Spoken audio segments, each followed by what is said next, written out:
안녕하십니까? 해양수산기업의 벤처투자의 이해 및 투자 유치 전략 수립에 대해 강의를 하게 된 KN투자파트너스의 남범일 투자심사역입니다. KN투자파트너스는 해양신산업 투자조합을 운영하고 있는 벤처캐피탈로서 16개 펀드 약 1,850억을 운영 중에 있습니다. 2020년 6월 해양수산부의 해양신산업 펀드를 한국벤처투자를 통해 결성하여 투자를 진행하고 있는 투자사입니다. 해양신산업 벤처투자 기업 투자 및 육성을 통해 지속가능한 해양신산업 기반 마련을 목표로 본펀드를 운영 중에 있습니다. 해양신산업 분야 기업의 발굴, 투자 검토 및 투자 집행, 기업 육성 지원을 목표로 본 투자 부분들을 진행하고 있습니다. 해양신산업 투자조합을 운영하고 있는 저는 전산학과 이동통신을 전공하였으며 소프트웨어 및 모바일 분야 창업 및 사업화 10년을 진행하였으며 2010년도에 한국벤처투자 모태펀드 이공개 심사역 과정을 통해 투자업계에 입문하여 약 10년간의 투자 업무를 수행 중인 이공개 출신 벤처투자 심사역입니다. 지금까지 초기기업 펀드, 농식품 펀드, 관광펀드, 재기지원 펀드, 지역펀드 등의 경험을 보유하고 있으며 금년도 6월 해양신산업 펀드 운용사로 선정되어 해양신산업 투자를 진행하고 있습니다. 지금까지 사업화 경험 및 투자 경험을 토대로 해양수산 분야 기업의 투자 관련 유치 분야에 도움을 드리고자 본 관련 자료를 작성하여 강의하게 되었습니다. 최근 5년간 43개 기업에 495억 원을 투자하였으며 해당 투자 경험 등을 토대로 해양수산 기업이 알아야 할 투자 관련 이야기를 말씀드리고 싶습니다. 해양신산업 분야 최근 투자 내용 및 진행 중인 투자건을 토대로 몇 가지 사례를 말씀드리겠습니다.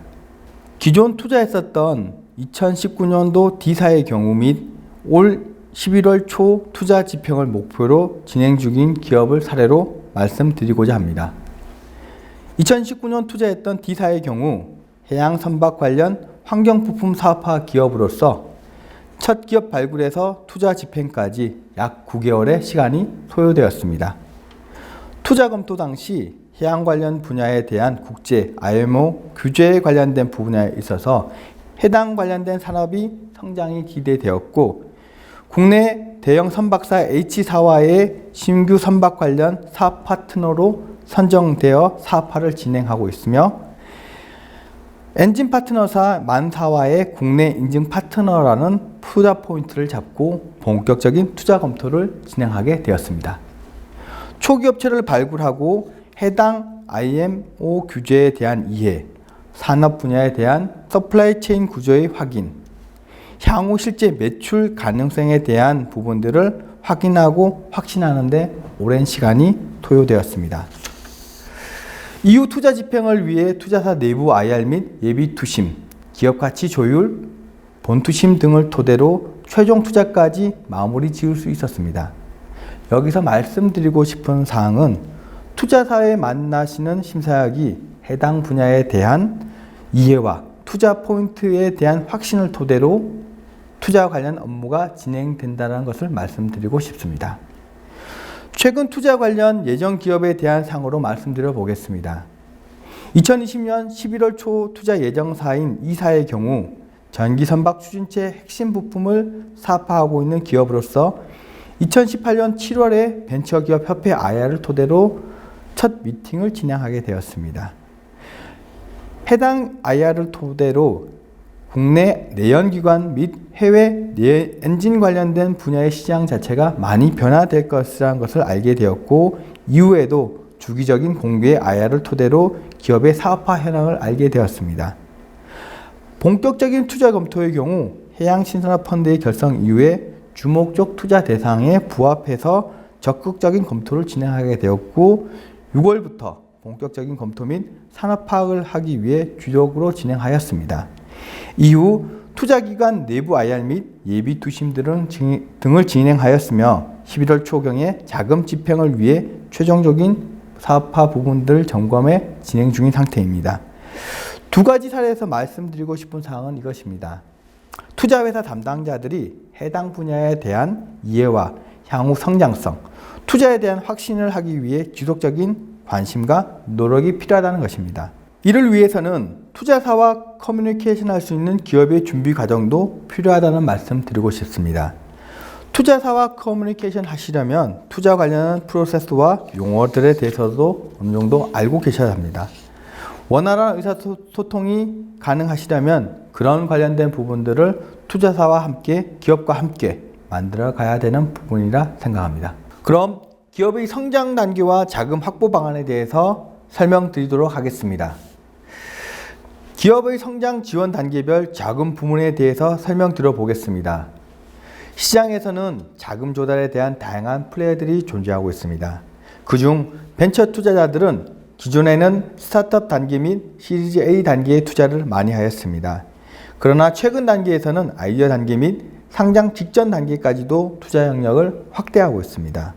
또한 기존 PEF나 증권사들의 경우 상장 직전 단계에 투자를 많이 했던 영역 부분들이 기업의 시리즈 A 단계까지 투자 영역을 확대하고 있습니다.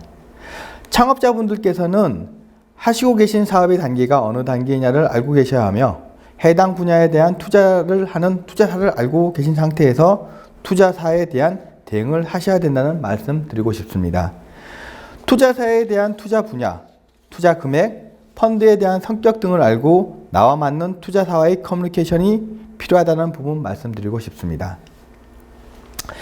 기업의 성장 단계에서는 기업 지원 협업 네트워크를 토대로 사업화에 대한 명확한 목표를 성립하시는 것이 중요합니다.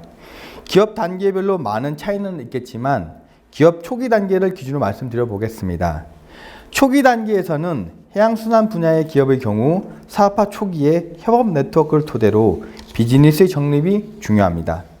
이를 위해 예비 창업 패키지, 창업 맞춤형, 창업 도약 등의 정부 지원 사업들, 엑셀레이터와 팁스 등을 통한 투자와 R&D, 정부 출연 연구기관 및 창업 활성화 네트워크를 통해서 사업화, 마케팅, 회계, 재무, 투자 등의 업무를 지원하는 토대로 기업의 성장을 도모하셔야 될 것입니다. 사업화를 진행할수록 자금에 대한 필요성은 더욱 크게 대두하게 됩니다. 사업화를 진행하시면서 융자 및 대출, 투자에 대한 자금을 확보하실 수 있습니다. 사업의 확장 및 인원 확대, 시설 확대를 통해 자금 부분에 대한 은행권의 융자와 더불어 투자 부문을 고려하게 되시는데 바로 투자 부문에서 만나게 되실 많은 투자사와 대출기관의 차이를 이해하시고 투자사를 만나시기를 부탁드립니다. 대출의 경우 신용 및 담보를 토대로 금융기관과의 채권관계를 형성하시게 된다고 생각하시면 되고 투자의 경우 투자금을 토대로 주주관계를 형성하시게 됩니다. 투자의 경우 향후 기업의 성장을 통해 수익 극대화를 목표로 하고 있습니다. 그러다 보니 투자사의 경우 향후의 기업 성장성에 대한 많은 관심을 가지고 있습니다. 그럼 투자 규모별 투자자의 유형에 대해 말씀드려 보겠습니다. 투자자의 경우 투자 규모가 어느 정도에 따라 확정되는 부분들이 있는 상황입니다. 기업의 성장 단계, 기업 가치, 필요한 자금 규모에 따라 적절한 투자사를 만나야 된다는 것을 말씀드리고 싶습니다. 엑셀레이터의 경우 5천만 원 미만의 초기 기업에 투자를 많이 하고 팁스나 마이크로 부시의 경우 50억에서 100억 미만 가치 기업에 5억 정도 투자를 일반적으로 하고 있습니다. 기보나 신보, 중진공의 경우 기존에는 보증 및 대출을 많이 했다라고 하면 최근에는 투자 업무까지도 많이 확대를 하고 있습니다. 창투사들의 경우 운영 중인 펀드의 목적별로 포트폴리오 투자를 하고 있습니다. 보통 펀드의 최소 규모가 100억 이상이다 보니 10억 이상의 투자를 진행하고 있습니다. 그럼 창업자분들께서는 어떤 투자를 만나야 될지 고민하셔야 될 겁니다.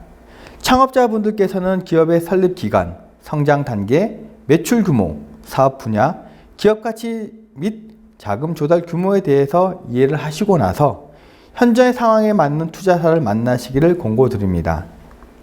한 예로 150억 규모 해양신산업 투자를 진행하는 투자사에게 초기 양산 자금을 위해서 20억을 요청했다라고 생각해 보겠습니다.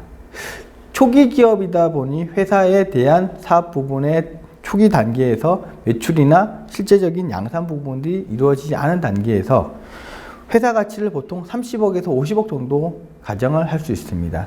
그 단계에서 20억의 자금이 필요하다고 해서 20억을 다 받게 되면 지분이 50% 이상 줄 수도 있는 경우가 발생하게 됩니다. 투자를 진행할 수 없는 구조가 만들어지는 경우입니다. 그러니 기업의 성장 단계, 기업 가치, 투자 유치 규모 등을 고려하셔서 적절한 투자자를 만나서 사업 관련된 부분들을 설명하고 투자를 이끌어내야 된다는 말씀 드리고 싶습니다. 그럼 투자자를 만날 때 준비해야 될 것은 무엇이 있을까요? 바로 사업계획서입니다. 지금 가지고 있는 사업계획서가 어떤 유형의 사업계획서인가요? 투자자들은 사업계획서를 토대로 무엇을 보고자 하는지 고민해 보신 적이 있으신가요? 사업계획서도 목적이 있습니다. 사업계획서는 기본적으로 창업자분들이 사업을 하고자 하는 향후의 목표치를 투자자와 함께 공유하는 내용이라고 보시면 됩니다. 그 관련된 부분에 있어서 무엇을 위한 사업계획서인지 고민하셔야 될 겁니다. 내부 의사결정력이냐, 내부에 있는 직원과 임직원들이 향후 3년, 5년 이후에 우리 기업의 성장을 목표로 같이 신념을 공유하는 기 위한 투자사업계획서냐, 업무 협력을 위해서 제품 소개와 향후의 기업들과의 상승 시너지를 위한 사업계획서냐, 아니면 신규 기술 개발을 위한 국책사업계획서냐, 은행 대출을 위한 사업계획서, 목적에 따른 사업계획서에 대한 구성과 목표치를 다르게 가셔야 됩니다. 그런데 거의 대부분 대표님들께서는 사업계획서 하나를 가지고 많은 투자사와 은행과 업무 제휴처를 만나게 되십니다. 자, 그럼 그 속에서 고민하셔야 될 게 뭔지를 말씀드리고 싶습니다. 사업계획서의 목적 부분들을 고민하셔야 됩니다. 내부 업무 사업계획서의 경우 회사의 비전 제시, 구성원으로서의 상호 간의 역할과 향후 우리 기업이 잘 되었을 때 서로 가져갈 수 있는 수익 관련된 부분에 대해서 많이 고민하게 될 겁니다.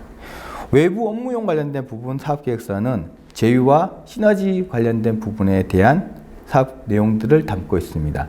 우리 회사가 잘하고 있는 사업 분야와 향후 업무 제휴를 통해서 서로 간의 기업 부분에서 가져갈 수 있는 파트너로서의 역할 관련된 부분들을 이야기하게 됩니다. 자, 그럼 국책과제용 사업계획서는 무엇일까요? 기술 개발에 대한 필요성과 기술 우위 부분들, 향후에 신기술 개발을 토대로 우리가 할 수 있는 역량 부분들을 강조하게 됩니다. 기술평가 사업계획서, 기술 우수성을 토대로 해당 관련된 기업의 벤처기업 인증, 이노비즈 인증을 진행하기 위해서 진행합니다. 자, 자금조달 사업계획서는 어떻게 될까요? 투자를 받기 위해서 혹은 은행 대출을 받기 위해서 자금계획 관련된 부분에 이야기를 하는 사업계획서 같은 경우 시장성과 사업 안정성, 자금의 안정성, 기업의 지속 가능성을 이야기하게 됩니다. 그럼 그 속에서 관련된 분야에 대해서 보고자 하는 내용들에 대해 말씀드리겠습니다. 실제적으로 벤처 투자자들이 많이 보는 해당 내용들입니다. 사업계획서에 관련된 부분의 기본적인 항목이라고 보시면 될 것 같고, 경영진의 능력, 시장 환경, 경쟁 상황, 그리고 해당 기업이 보유하고 있는 기술력, 향후에 마케팅을 어떻게 진행하고 매출 관련된 부분, 재무적인 부분들을 어떤 성과로 만들어낼지, 그리고 투자의 경우 향후에 어떤 회수 방안을 거칠지에 대한 부분까지 함께 고민하게 됩니다. 해당 부분을 토대로 모든 사업계획서를 동일한 형태로 작성할 수는 없습니다.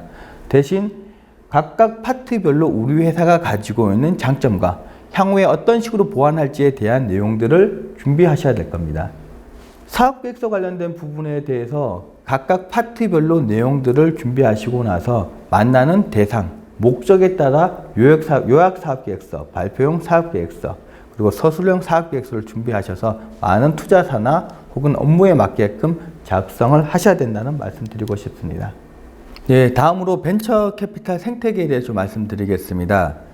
벤처 캐피탈 관련된 부분들은 비상장 기업에 투자를 해서 해당 기업을 성장을 시킨 이후에 상장이라는 목표를 토대로 기업을 성장을 시키고 그 회수 이익을 토대로 재투자를 하는 비즈니스라고 생각하시면 될 것 같습니다. 설립법상으로는 기존의 중소기업 창업지원법상에 자본금 20억 이상에 대한 기준으로 토대로 사업화를 진행했었고, 자금 지원 관련된 부분들과 세제 지원 부분이 있었습니다.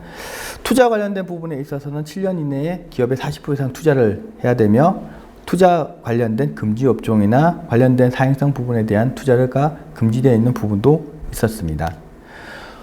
투자사의 경우 창투 기준으로 말씀을 드리면 펀드를 결성을 하고 투자 기업의 발굴 및 투자를 진행합니다. 그러고 나서 사후 관리를 하고 회수를 통해서 펀드를 해산 부분을 진행하게 됩니다. 총 7년 혹은 8년 동안의 투자 관련된 업무를 진행하게 됩니다. 한국벤처투자라고 하는 한국모태펀드라는 주요 출자 기관이 있습니다. 펀드 오브 펀드라고도 하며 모태펀드라고 보통 저희가 이야기합니다. 중소벤처기업부 관할로서 모태펀드를 구성해서 창투사들에게 자금 부분들을 공급하고 있습니다. 주요 출자자로서는 중소벤처기업부, 문화체육관광부, 특허청, 고용노동부, 교육부, 환경부, 해수부 등의 공공정부 부처들이 해당 관련된 자금의 주요 출자 부분들을 담당하고 있습니다. 해양수산 같은 경우 한국벤처투자 말고도 농업정책보험금융원이라고 하는 농식품 모태펀드가 있습니다. 국내 농업 관련된 부분, 식품 관련된 부분, 수산 해양 관련된 부분에 대한 투자 기업의 육성을 위해 자금들이 마련되어 해양수산부와 농림축산식품부가 관련된 펀드들을 관리하고 있습니다. 마지막으로 은행권이 중심이 된 성장사다리 펀드라고 하는 한국성장금융이 있습니다. 은행권 청년창업재단과 기업은행, 산업은행을 주축으로 자금들이 마련되어 펀드들이 구성되어 있습니다. 자, 그럼 한국벤처투자 모태펀드라는 기관에 관련된 부분, 주목적 투자라는 부분에 대해 좀 설명을 드리고 싶습니다. 최근 4년간의 벤처투자 관련된 부분 출자 공고 내용입니다. 1차, 2차로 나누어져 있는 부분들은 1차, 2차 부분만 진행이 아니라 수시나 다양한 형태의 공고들이 나옵니다. 보시면 2020년도 2차 기준으로 말씀을 드리면 문화, 영화, 관광, 스포츠, 환경, 해양, 중진 다양한 산업 카테고리별로 펀드들에 대한 공고들이 나오고